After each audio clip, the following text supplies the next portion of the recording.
Hay historias que la gente prefiere enterrar, pero hay otras que simplemente no dejan olvidar. Esta noche te traigo una historia real enviada por Griselda Jiménez, una vivencia personal que, si te soy sincero, después de escucharla se me quitó el sueño por varias noches. Te advierto, no es una historia cualquiera, así que apaga las luces, ponte cómodo y prepara tu bebida favorita. Y asegúrate de que la puerta esté bien cerrada, porque esta noche vamos a entrar juntos en un lugar del que pocos regresan con la cordura intacta. Así que, comencemos.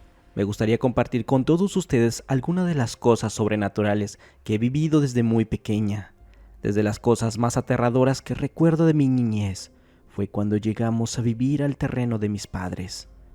El terreno era grande y contaba con una accesoría que ocupábamos como recámara. Los primeros días todo normal, hasta que empezamos a vivir ahí, empezaron a ocurrir eventos extraños, como martillazos pausados en la pared toda la noche, y pensábamos que eran nuestros vecinos de al lado, hasta que un día la vecina molesta vino a decirle a mi madre si por favor podían dejar de martillar en las noches, porque no podía dormir y que ya eran demasiadas noches de insomnio. Mi madre le dijo que no éramos nosotros y que ella pensaba que eran ellos los que martillaban. Las dos se quedaron sorprendidas, pero así quedó. Mi madre colocó una cruz en la pared y por mucho tiempo dejó de oírse el golpeteo, y he aquí comienza la pesadilla. Mi padre construye un cuarto y se van a dormir ellos, y nosotros nos dejan en accesoría. Cabe mencionar que éramos mi hermano de 5 años, mi tía de 14 años y yo de 8 años. Y es cuando los eventos se pronuncian más fuertes. Sentía como alguien nos respiraba en la nuca o se paraba al lado de nuestra cama. Después me empieza a pasar la llamada parálisis del sueño, y esto me ocurre con frecuencia. Un día, ya casi amaneciendo, siento como algo se sube encima de mí y empiezo a llorar y a luchar por moverme. Lo único que logro es abrir mis ojos. Estoy boca arriba y quedando mirando al techo. Lo que yo miro en ese momento me deja horrorizada. Veo la cabeza de una anciana con cara de niña y los dientes podridos, viéndome con una burla escalofriante, y de repente empieza a girar la cabeza. En ese momento desapareció. No lo sé, no recuerdo si perdí el sentido o la noción del tiempo. Cuando caí en cuenta, mi madre ya me estaba llamando para que me preparara para ir a la escuela. Asistía a clases con mucho sueño y mi rendimiento escolar era muy bajo. Comencé a escuchar por todas partes cómo me llamaban con unas voces enfurecidas que pegaban gritos llamándome por mi nombre, Griselda. Y cuando comienzo a ver espíritus con caras muy distorsionadas, las cuales me hacían pegar gritos de horror, le decía a mis padres, ahí están, y ellos contestaban, ahí no hay nada. Se incrementan las cosas con una muñeca enorme que los Reyes Magos me traían. Casi era de mi tamaño y empiezo a notar que la muñeca se mueve. Mi madre en negación total. Mi tía y mi hermano también notan que la muñeca se mueve o cambia de lugar. Le tapamos la cara porque se sentía su mirada fija en nosotros. Y a los segundos ya tenía la cara destapada. Mi madre, al ver tal cual, le comenta a una vecina. Esta vez le dice que en la pared de la accesoría muchas veces desde su terreno llegaba a ver figuras de un anciano encorvado con sombrero y bastón, y que se oían muchos ruidos. Entonces mi madre traía un sacerdote a rezar y bendecir la casa, y se calmaron los eventos por un tiempo, pero solo por un tiempo. Pero eso será algo que les contaré después, lo que descubrimos que había en el terreno. No te olvides de darle like, suscribirte y compartir esta historia con alguien que también se atreva a escuchar lo que otros prefieren callar. Y así termina esta historia, pero como dijo Griselda, lo más aterrador aún está por descubrirse. Y si esta historia te gustó, imagina lo que vendrá después. Recuerda, Hay lugares que conservan la oscuridad como si fueran parte de su esencia, y a veces basta con vivir en ellos para no volver a ser el mismo. Oye, ¿tú también has sentido alguna vez que te están mirando, aunque estés completamente solo? Esto fue lo que me preguntó mi padre cuando le conté lo que me había pasado. Y no fue paranoia. Esto fue real. Yo solo iba a hacer una entrega más. Una última para cerrar la noche. Pero ese pedido no terminó cuando entregué la comida. Esa noche descubrí que no todos los clientes están vivos. Si eres repartidor o alguna vez pensaste en serlo, prepárate, porque esta historia te va a hacerlo pensar 2 veces antes de aceptar pedidos después de las 10 de la noche. Yo trabajo como repartidor de Didi en Guadalajara, principalmente en turnos nocturnos. La paga es mejor y hay menos tráfico. Esa noche era jueves, pasaban las 11:30 de la noche y ya me iba a desconectar, pero justo cuando iba a cerrar la aplicación me entró un pedido. Era cerca, una pizza familiar y 2 refrescos, pagando en efectivo. Nada raro. Lo acepté. Me dije, va, la última y me voy. El restaurante estaba abierto. Recogí sin problema. Lo raro empezó cuando vi la dirección. Una casa en medio de una zona abandonada, cerca de una colonia llamada Lomas del Silencio.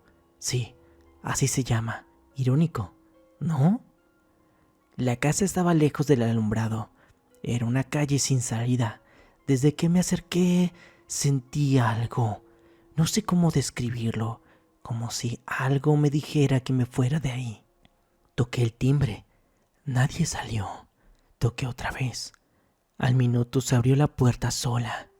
Pensé, tal vez alguien había dejado el cerrojo sin seguro. O que estaba en el patio. Entré un paso para asomarme. Grité, buenas noches, Didi Food. Nada. Silencio absoluto. Solo el eco. Ya me iba a salir cuando escuché unos pasos en el segundo piso. Pensé, bueno, ahí viene. Pero no bajó nadie. Lo que sí bajó fue un papel. Una nota escrita a mano que cayó lentamente desde las escaleras. Como si alguien la hubiera dejado caer. Decía, déjalo en la mesa. Gracias, y el dinero está debajo del florero. No me gustó nada, pero necesitaba terminar. Entré, dejé la pizza y tomé el dinero. Exacto, pensé que era una broma rara, pero ya me iba. Entonces escuché una voz. ¿Podrías dejarme también el alma? Me reí nervioso. Miré hacia arriba y no había nadie. Muy gracioso, amigo, dije en voz alta. Silencio y me fui. Pero cuando me subí a la moto, miré por el retrovisor. La puerta se cerró sola.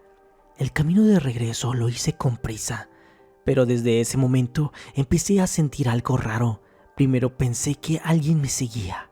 Vi una figura en el espejo varias veces, alta, delgada, envuelta en una especie de tela negra, pero cada vez que giraba no había nada. Llegué a mi casa, me quité el casco y noté que la nota que me habían dado en la casa estaba en mi bolsillo otra vez. Yo la había dejado en la mesa, abrí el papel y ahora decía otra cosa. Gracias por traerme contigo. Desde esa noche, cosas raras empezaron a pasarme. Luces que se apagan solas, ruidos de pasos en mi cocina, puertas que se cierran sin viento. Una vez desperté y mi casco de repartidor estaba en el piso, con otra nota adentro. Pronto harás otro envío y no será comida. Renuncié a Didi unas semanas después. Ya no acepto pedidos después de las 9 de la noche y jamás vuelvo a entrar a casas sin que el cliente esté presente. Y si tú eres repartidor y te llega un pedido de Lomas del Silencio para una pizza familiar y 2 refrescos, recházalo, aunque te ofrezcan propina, porque ese cliente no ha estado vivo desde hace años. Si te gustó la historia, deja tu like, suscríbete y cuéntame en los comentarios si alguna vez has vivido algo parecido, siendo repartidor o en algún otro trabajo nocturno. Dicen que los caminos hablan, pero solo si sabes escucharlos. Y a veces, lo que te dicen te deja marcado para siempre. Mi nombre es Luis, pero en la carretera me conocen como El Coyote. Llevo más de 20 años recorriendo las venas de este país en mi tráiler. He visto de todo: asaltos, accidentes, hasta narcos persiguiendo gente. Pero lo que viví una noche del 2011 no tiene explicación. Y si te atreves a escucharme hasta el final, te juro que cuando viajes de noche vas a pensar 2 veces antes de recoger a alguien en la carretera. Era septiembre, justo después de las fiestas patrias. Yo venía desde Tuxtla con una carga de café rumbo a Guadalajara. Llevaba buen ritmo, pero ya estaba anocheciendo. El tramo que estaba por cruzar era la carretera libre, cerca del kilómetro 187, en un área entre Veracruz y Puebla. Es un tramo que muchos evitan. No hay señal.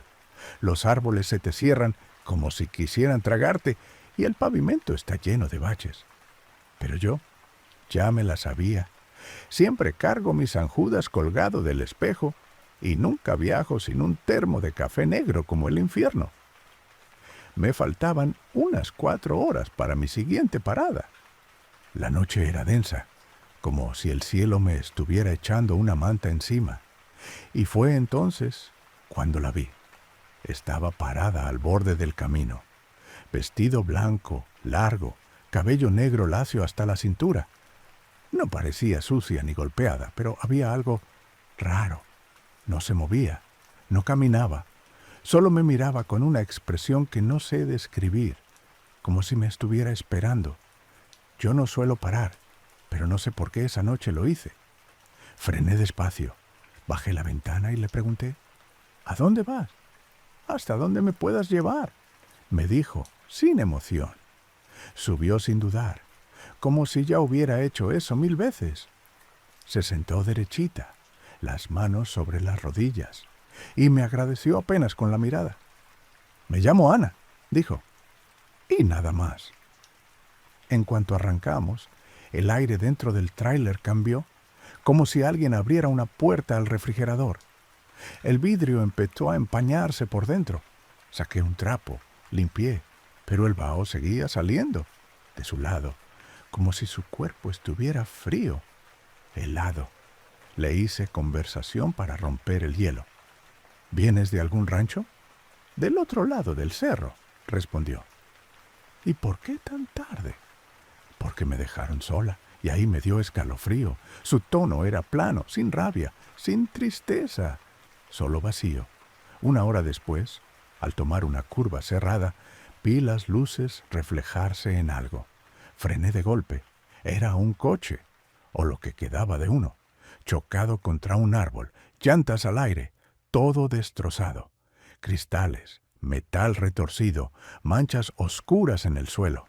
Bajé sin pensarlo, con la linterna del celular.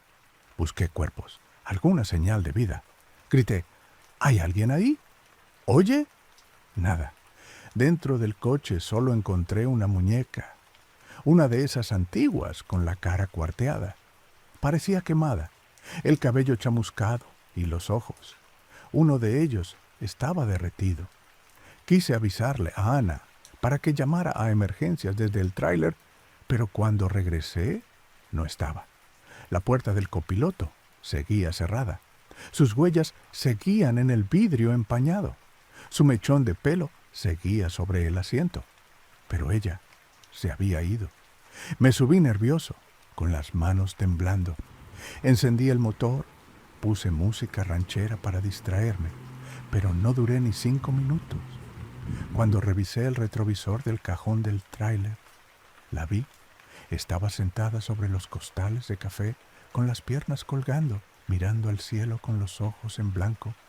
Sonreía, pero no con ternura, sino con una sonrisa de puro odio. Aceleré como nunca. No miré atrás, solo manejé y manejé hasta ver luces de una gasolinera.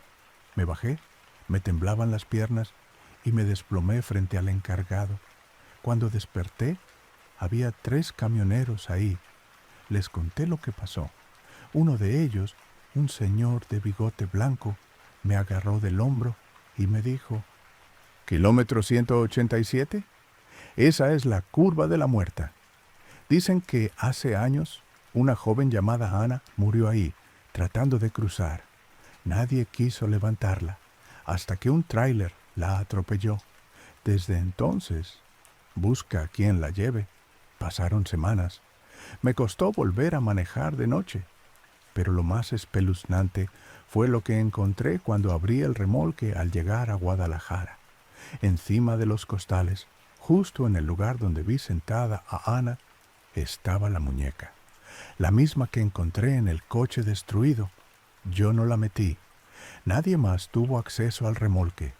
Desde esa noche ya no recojo a nadie que haga dedo después de las 10. Y cada que paso por ese tramo, bajo la velocidad, apago la música.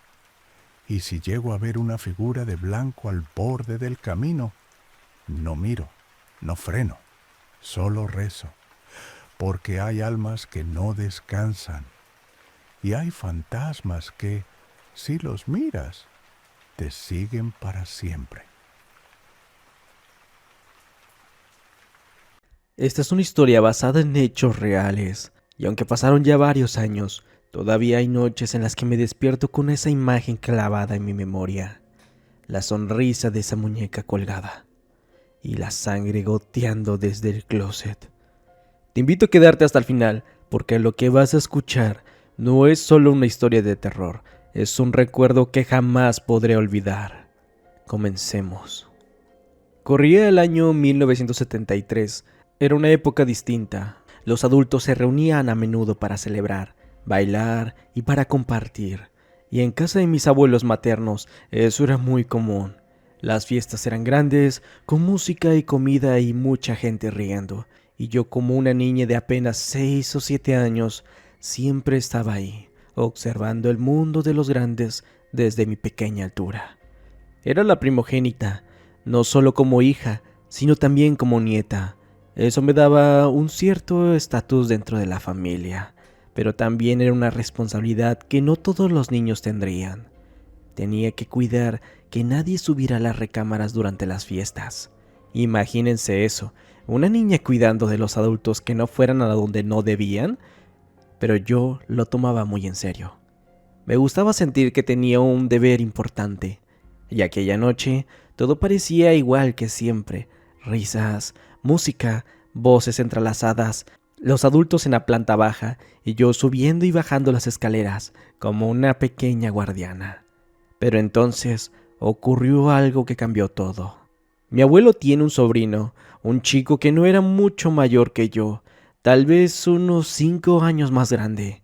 Tenía mala fama y decían que robaba, que era travieso y que siempre se estaba metiendo en problemas. Así que cuando lo vi subir las escaleras, algo en mí se encendió. Coraje, confianza y determinación. No lo dudé. Subí tras él. Intenté no hacer ruido. Sabía que no debía estar ahí. Se metió en una de las habitaciones del fondo. Empujé la puerta con fuerza, esperando atraparlo en el acto, pero lo que vi al entrar me heló la sangre. Había una muñeca colgada del techo, amarrada con una soga alrededor del cuello. Era una muñeca grande, de esas que caminaban si las tomabas de la mano. De hecho, era un poco más alta que yo. Había sido de mi tía más joven, pero hace mucho tiempo que la habían guardado en el closet, como si quisieran olvidarse de ella. Y ahí estaba ahora, colgando. Y lo más aterrador no era solo su presencia, era esa sonrisa, torcida y macabra, como si disfrutara de estar ahí. Y lo peor, de su cuerpo goteaba sangre, gotas rojas que caían lentamente al suelo, manchando la madera. Yo en ese momento grité con todas mis fuerzas que tenía en el cuerpo, y el grito fue tan fuerte que la música se detuvo por un segundo. Escuché pasos corriendo, gritos confundidos, mi papá y mi abuelo subiendo a toda prisa. Entraron a la habitación y yo, todavía temblando, le señalaba a la muñeca, intentando hablar, pero las palabras no me salían. Allí, la muñeca está sangrando. Pero ellos no veían nada. Donde yo señalaba Ellos solo veían la habitación vacía. Lo único que lograron notar fue algo rojo que chorreaba por una de las esquinas de la puerta, pero no supieron qué decir. Y justo entonces escuchamos que alguien entra por la puerta principal. Era el muchacho, el sobrino de mi abuelo. Venía de la calle, nunca subió las recámaras. Me costó años procesar lo que ocurrió esa noche. No entendía si había sido mi imaginación, una especie de advertencia o algo que yo solo podía ver. Pero lo que sí sé es que jamás volví a ver esa muñeca.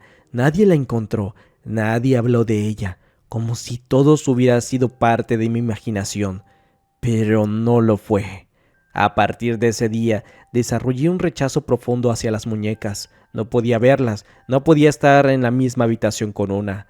Esa sonrisa retorcida, esa imagen colgada, quedó grabada en mi memoria para siempre.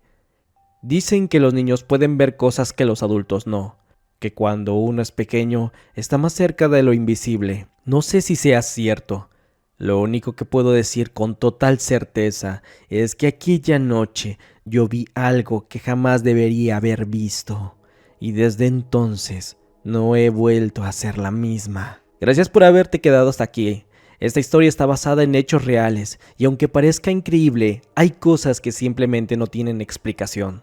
Si te gustó esta historia, no olvides dejar tu like, compartirla con alguien que se atreva a escucharla, y suscribirte al canal para más relatos como este.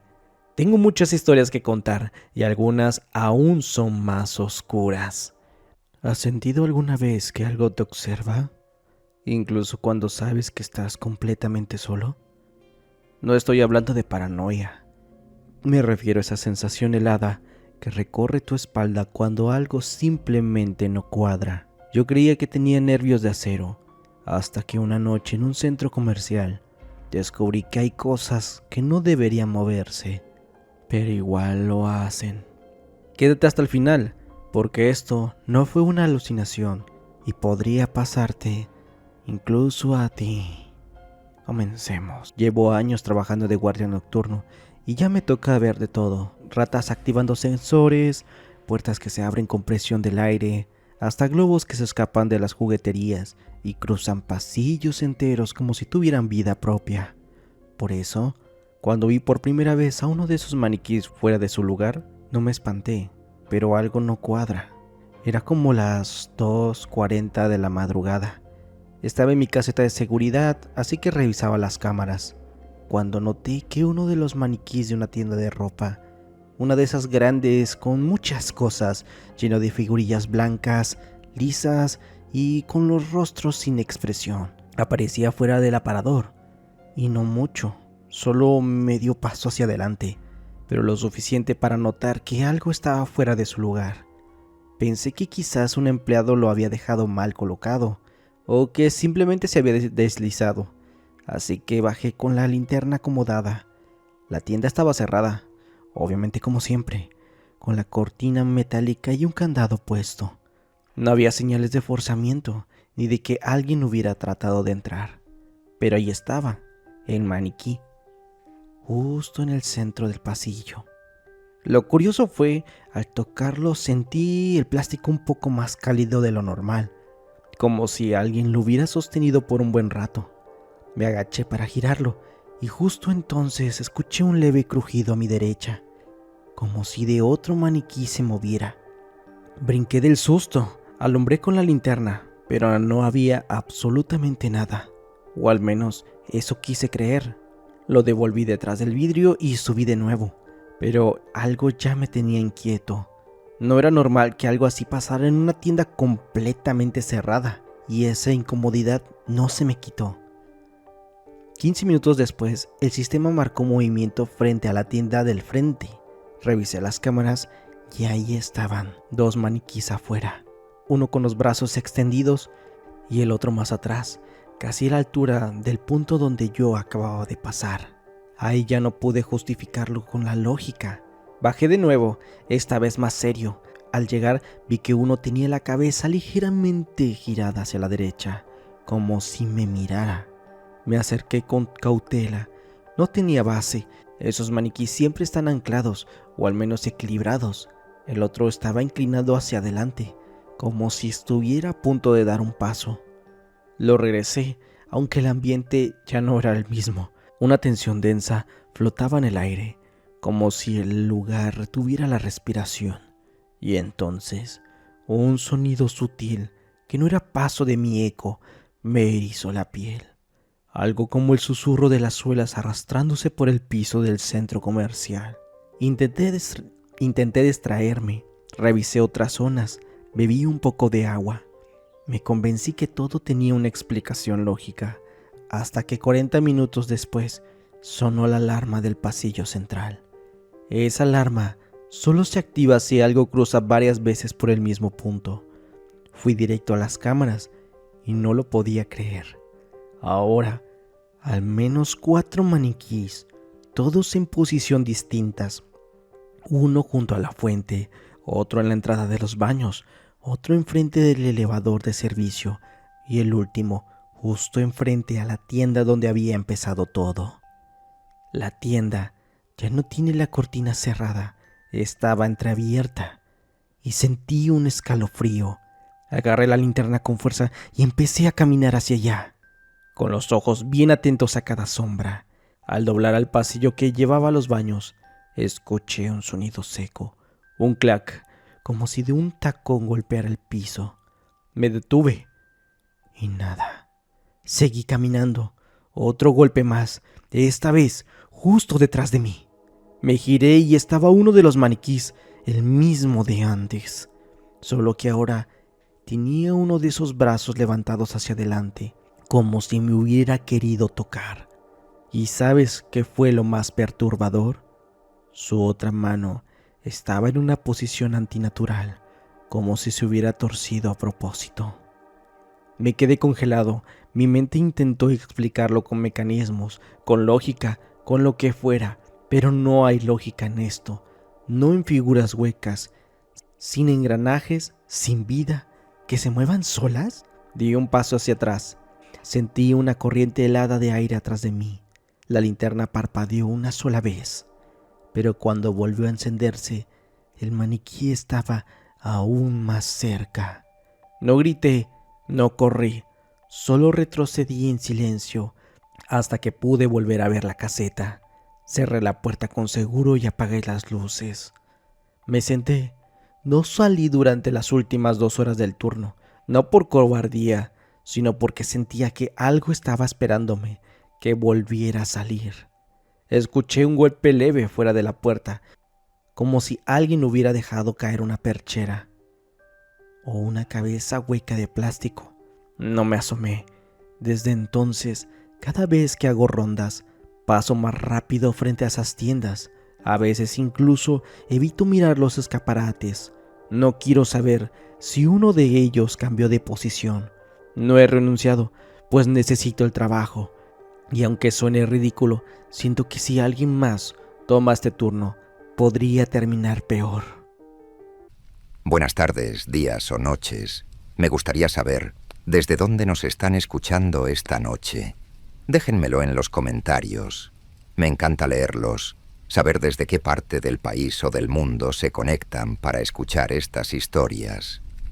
Y si alguna vez han viajado por carretera de madrugada, cuéntenme si les ha pasado algo extraño, porque lo que les voy a contar hoy no lo he podido olvidar. Una sonrisa puede parecer algo inofensivo, pero cuando se ve en la oscuridad, sola, desproporcionada, puede ser lo último que quieras encontrarte en medio del bosque. Pónganse cómodos, porque esta historia no es para los que se asustan fácil. Soy ingeniero civil. Trabajo supervisando obras en distintas partes del país.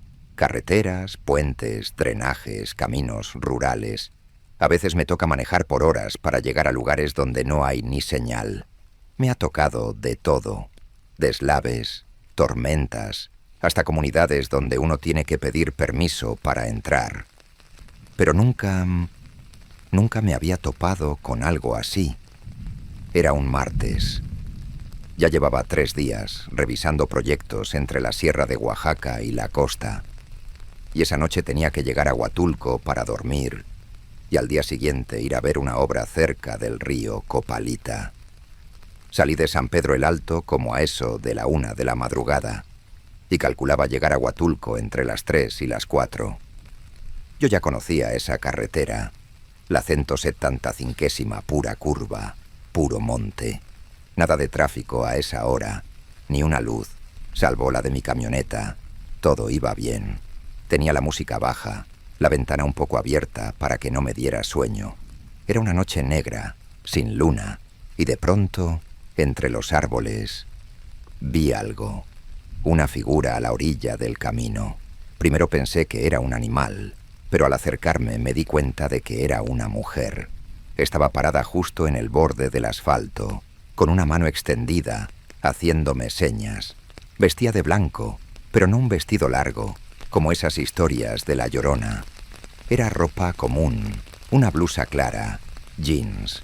Por un segundo dudé si detenerme. No se veía lastimada, pero tampoco traía maletas. Y era raro, muy raro, que alguien estuviera ahí sola a esa hora. Lo pensé, y cometí el error de frenar. Bajé el vidrio del copiloto y le pregunté si estaba bien. «¿Va pa Pochutla?», me dijo, con una voz muy bajita. Asentí con la cabeza. Ella me miró por un segundo, y entonces sonrió. Esa sonrisa. Mira, me he topado con gente rara, con borrachos, con locos, pero esa sonrisa no era humana. Era demasiado amplia, antinatural. Se le abría la boca hasta casi llegarle a la mandíbula, y los dientes eran filosos, pequeños y apretados, como de animal carroñero. Me quedé paralizado.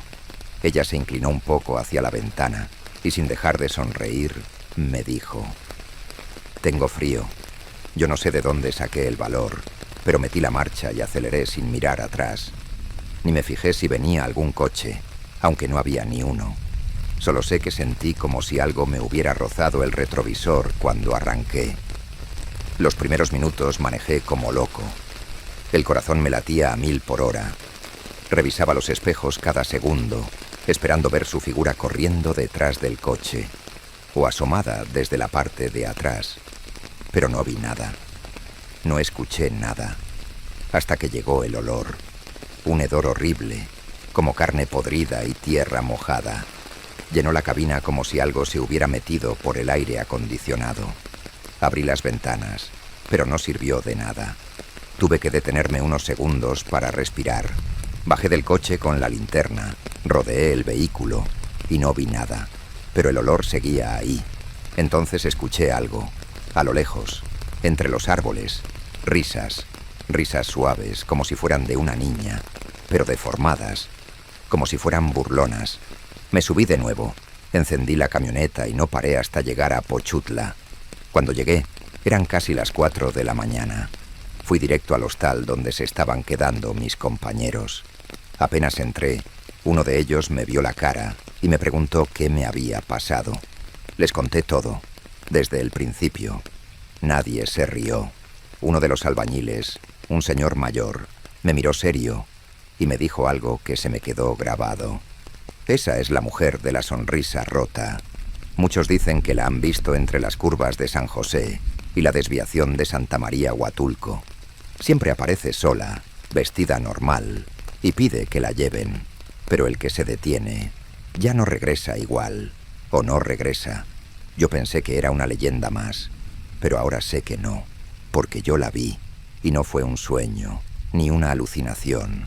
Desde esa noche, cuando tengo que viajar por esas zonas, salgo de día, y si me atraso, me detengo a dormir, aunque sea en el coche. Pero no vuelvo a manejar en esa carretera después de la 1 de la mañana, porque hay cosas que prefieren la oscuridad para mostrarse.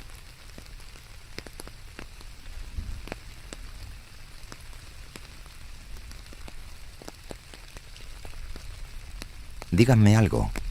¿Alguna vez les han hecho travesuras mientras dormían? No estoy hablando de una broma entre amigos. Me refiero a algo que no puedes ver, que te jala la cobija, que se ríe cuando estás solo. Hoy les voy a contar lo que viví en una de esas noches. porque no todo lo que acecha en la carretera quiere asustarte con gritos. Algunos solo quieren jugar, pero su idea de juego puede terminar muy mal para uno. Soy trailero desde hace más de 15 años. He recorrido media república y casi todo lo que tengo se lo debo al camino. Pero hay algo que uno aprende rápido en este oficio. Hay rutas que es mejor no tomar de noche y lugares donde no deberías dormir. Era a finales de marzo. Venía de Oaxaca capital, de visitar a mi madre que estaba delicada de salud. Ya eran casi las 11 cuando salí, rumbo a Puerto Escondido. No me gusta manejar de noche, pero con las cargas pendientes y el tiempo encima, no me quedaba de otra. La autopista que conecta Oaxaca con Puerto puede parecer tranquila a esa hora, pero si la conoces, sabes que en ciertas partes, especialmente ya entrada la madrugada, no pasa ni un alma. Pura curva, puro monte y silencio total. A eso de las 3 de la mañana, el cansancio me ganó. Iba cabeceando, ya me dolían los ojos. Vi una pequeña vereda al lado derecho del camino, una especie de claro entre los árboles. Ahí decidí orillarme, apagar las luces y dormir un rato. Lo he hecho muchas veces, no tenía miedo, hasta esa noche. Recliné el asiento, me acomodé con una cobija que siempre llevo en la cabina y cerré los ojos. No pasaron ni 20 minutos cuando sentí el primer jalón. Me destaparon. Pensé que había sido el aire, pero no había corriente. Volví a cubrirme. Otro jalón, esta vez más fuerte. Me destaparon las piernas y sentí un frío raro, como si el aire se hubiera puesto denso. Entonces, escuché risas, suaves, rápidas, como de niños, pero burlonas. Me incorporé de golpe, miré por la ventana. Nada. Saqué una linterna, apunté hacia los arbustos. Solo sombras. Volví a recostarme, ya inquieto. Intenté ignorarlo, pero no me dejaron. Empezaron a pellizcarme. Primero el tobillo, luego el hombro. Lo juro por lo que más quiero.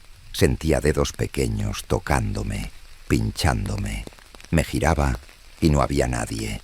Me cubrí completamente, como si eso fuera a ayudar. Y entonces escuché cómo se reían, muchas voces, alrededor del camión. Risas chillonas, burlonas, como si se divirtieran viendo cómo me asustaba. Golpecitos en la carrocería, pisadas. Algo se subía por las puertas. Cuando reuní el valor me levanté y tomé la llave para arrancar el camión. Nada. La batería estaba bien, pero el motor no encendía. Intenté una vez más. Y nada. Y fue ahí, cuando los vi. Encima del cofre, justo frente al parabrisas, estaban paradas dos figuras pequeñas. No medían más de 40 centímetros. Eran negras, como si fueran sombras sólidas, y bailaban. Sí, bailaban. Dando vueltas, levantando los brazos. Se movían con una agilidad que no era humana, como si no pesaran nada. Pero yo podía ver claramente que estaban ahí. No tenían rostro, solo eran siluetas oscuras, pero sabía que me estaban mirando. Me agaché, cerré los ojos, recé, volví a intentar arrancar, y por milagro, el camión rugió. No lo pensé 2 veces. Metí velocidad, pisé el acelerador y salí disparado. No miré atrás. No me importó si había curvas o baches. Solo quería llegar a Puerto Escondido. Amanecía cuando llegué. Me estacioné frente a la casa de mi hermano, y cuando bajé, él me vio pálido, tembloroso. «¿Qué te pasó?», me preguntó. Me senté en la banqueta y le conté todo, desde el primer jalón de cobija hasta los seres bailando sobre el cofre. Él me miró serio. No se rió, no dudó. Solo me dijo: «Dicen que por esos montes, a esa hora, juegan los duendes, pero no con cualquiera, solo con los que están solos y los que pueden verlos. Desde esa noche aprendí la lección. Si el cansancio me gana en la carretera, prefiero dormir en una gasolinera o en un lugar con gente, porque no todos los caminos están vacíos. A veces hay cosas que solo quieren jugar contigo». Y esa fue la historia, amigos. Si esta historia te dejó con escalofríos, no olvides suscribirte al canal, dejar tu like y compartirla con alguien que se atreva a escucharla de noche. Déjame en los comentarios si tú o alguien que conoces ha visto algo similar, porque estas historias muchas veces se repiten más de lo que creemos. Nos vemos en la próxima historia. Y recuerden, nunca confíen en una sonrisa que aparece en la oscuridad. Buenas noches. Dicen que cuando manejas de noche, ves lo mejor y lo peor de la ciudad. Yo pensaba que lo había visto todo después de 10 años como taxista, hasta aquella madrugada en la que recogí a una joven en la esquina de una avenida. No imaginaba que esa mujer, en solo unas horas, me cambiaría la vida para siempre y me llevaría directo al infierno. Quédate hasta el final, porque esta historia no es sobre engaños, es sobre una traición, venganza y muerte. Comenzamos. Era casi las 2 de la mañana cuando se subió al taxi. Una joven escandalosamente atractiva, maquillada como una actriz de cine y con ese aire del que saben lo que valen. Me pidió que la llevara al motel, el Motel Maravillas. El taxímetro marcó 6,750, pero ella me pasó 40,000 y no era un error. «Espérame aquí», me dijo mientras salía. «Tengo trabajo toda la noche y necesito un chofer. Mejor si eres mujer, ¿no?» Acepté. No era poca plata y en su vida uno hace lo que puede para sobrevivir. Volvió al poco rato como si nada. Se notaba que estaba acostumbrada. Subió de nuevo y partimos a San Ignacio. Fue entonces cuando comenzó a hablar, como si ya fuéramos amigas. Encendió un cigarro sin permiso. Pensé y me preguntó si estaba enamorada. Le dije que sí, que tenía 25 años junto a mi marido, en las buenas y en las malas. Se empezó a reír fuerte. «El amor no existe», dijo entre carcajadas. Cobré 5,500 y me volvió a pasar otros 40,000. «Mañana me caso con un ricachón», me dijo. Agregó al bajarse. No dije nada, pero pensé, pobre tipo, aunque quién soy yo para juzgar. Volvió a los 15 minutos, cliente precoz supongo. Nos dirigimos a una cuadra de Rayón y Holanda. Ya nos tratábamos como si fuéramos amigas de toda la vida. Me pidió que parara en una estación de servicio. Me invitó a un sándwich y ahí terminó de contarme todo. Me canso a las 9:30. Esta es mi última noche. La miré de reojo. Ella hablaba, se pintaba los labios, se reía entre una mezcla de ternura, descaro y tristeza profunda que apenas ocultaba. Me contó chistes mientras se arreglaba para el siguiente cliente. Yo solo pensaba en los casi 500,000 que ya tenía guardados. Esa noche me salvaba el mes entero, pero no todo iba a ser tan simple. Entró al edificio y yo esperé 15 minutos, de ahí 30 minutos, 1 hora, 2 horas, hasta las 3 horas. Quise irme, pero dejó su mochila en el asiento del copiloto. Algo me decía que algo no estaba bien. Entré a la conserjería, pregunté por ella y solo recibí silencio. Volví al taxi y ya eran las 9. Su boda era en media hora.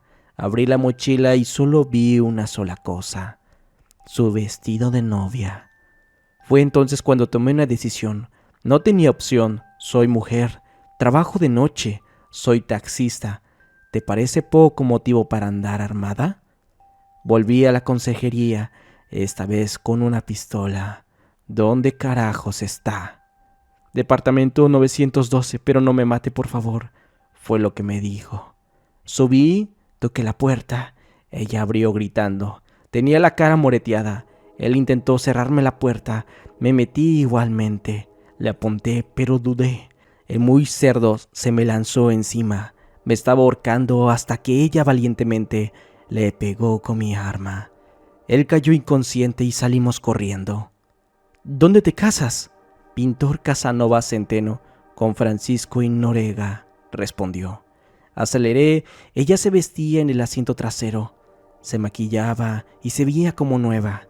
Gracias por todo, me dijo. mientras me entregaba todo el dinero que había ganado esa noche. No cabía en mis manos. Llegamos, me besó la mejilla y se bajó. Olvidó su celular. Cuando volví a entregárselo, estaba llorando. El novio nunca llegó. La había dejado plantada. La llevé a su apartamento y la acosté. Le acaricié el pelo y le dejé el número en su velador. Ese día dormí como nunca, hasta que me llamó. Vuelvo a trabajar y necesito un chofer. No me importó el dinero, solo quería verla bien. Cuando se subió al taxi, estaba más linda que nunca. Y le comenté: no trabajes más en esto, eres joven, tienes un futuro. La próxima vez podrías no tener a alguien que te salve. Y no me hizo caso. Así que yo le pregunté: ¿a dónde vamos? A San Francisco y Rayón, número 710. No reaccioné hasta que me lo volvió a decir. A San Francisco y Rayón, número 710. Esa era la esquina de mi casa. Me quedé muda. Ella encendió otro cigarrillo. Tengo un cliente frecuente ahí. Le cobro más barato y me tiene cariño. Me llama cuando su esposa trabaja de noche. ¿Te imaginas que fueras tú? Se empezó a reír. No respondí nada. No podía. Llegamos y se bajó. Me comentó: quizás me demore. Este viejo siempre me hace plática. Él le abrió. No me vio. El imbécil de mi marido. Me di un par de vueltas. Me bajaba, volví al auto. No aguanté más. Abrí la guantera, saqué el arma, lloraba, entré al edificio y caminé por el pasillo que parecía nunca terminar. La luz me cegaba, su risa se escuchaba desde adentro. Toqué la puerta y me vieron. ¿Qué haces aquí?, preguntó ella. Anda al taxi, recién estoy empezando. No escuché nada más, solo un pitido, y apunté. Esta vez no dudé. No, no me mates, por favor, no. Disparé una y otra vez. Fiesta de sangre, pitidos en mis oídos. Caminé como zombie. Subí al taxi y el taxi marcaba 5,800. Un viaje desde su casa hasta la mía. Gracias por escuchar esta historia hasta el final.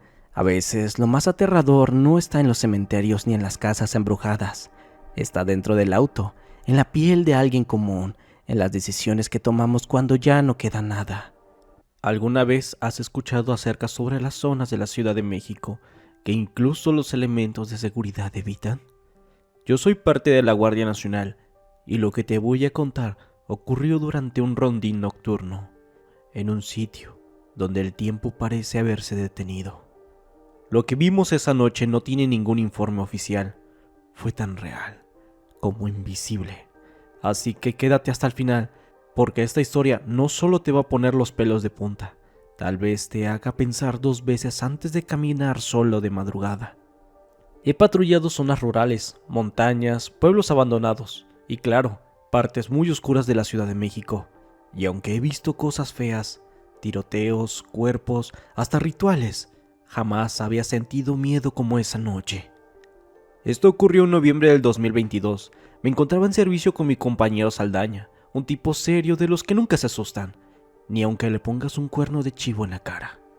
Nos asignaron un rondín en el barrio de La Merced, zona centro, uno de los lugares más antiguos de la ciudad, donde las calles están cargadas de historia, que parece que absorben todo lo que ocurre ahí, incluso lo que no debería existir. Eran cerca de las 3:30 de la mañana. Caminábamos por la calle Manzanares, cerca de unas bodegas que hace años estaban cerradas. No había tráfico, ni siquiera indigentes, solo el sonido lejano de un tren y las ratas correteando entre las sombras. Fue entonces cuando escuchamos el primer sonido. Era un llanto de una mujer. No era un quejido cualquiera, era un llanto largo, lastimero, como si algo en su garganta estuviera roto. Se escuchaba por lapsos, se cortaba y luego volvía con más fuerzas. Pensábamos que se trataba de alguna víctima o de una trampa. Activamos rápidamente el protocolo, linternas listas, radios encendidos y armas bien preparadas. El sonido nos llevó hasta una vieja vecindad que parecía abandonada, fachada desgastada, portones de madera con clavos oxidados y una cruz invertida pintada como si pareciera ser sangre vieja. La puerta estaba entreabierta.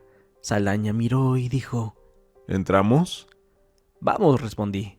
Desde el primer paso sentimos el cambio de temperatura. Bajó como si estuviéramos entrando a un congelador.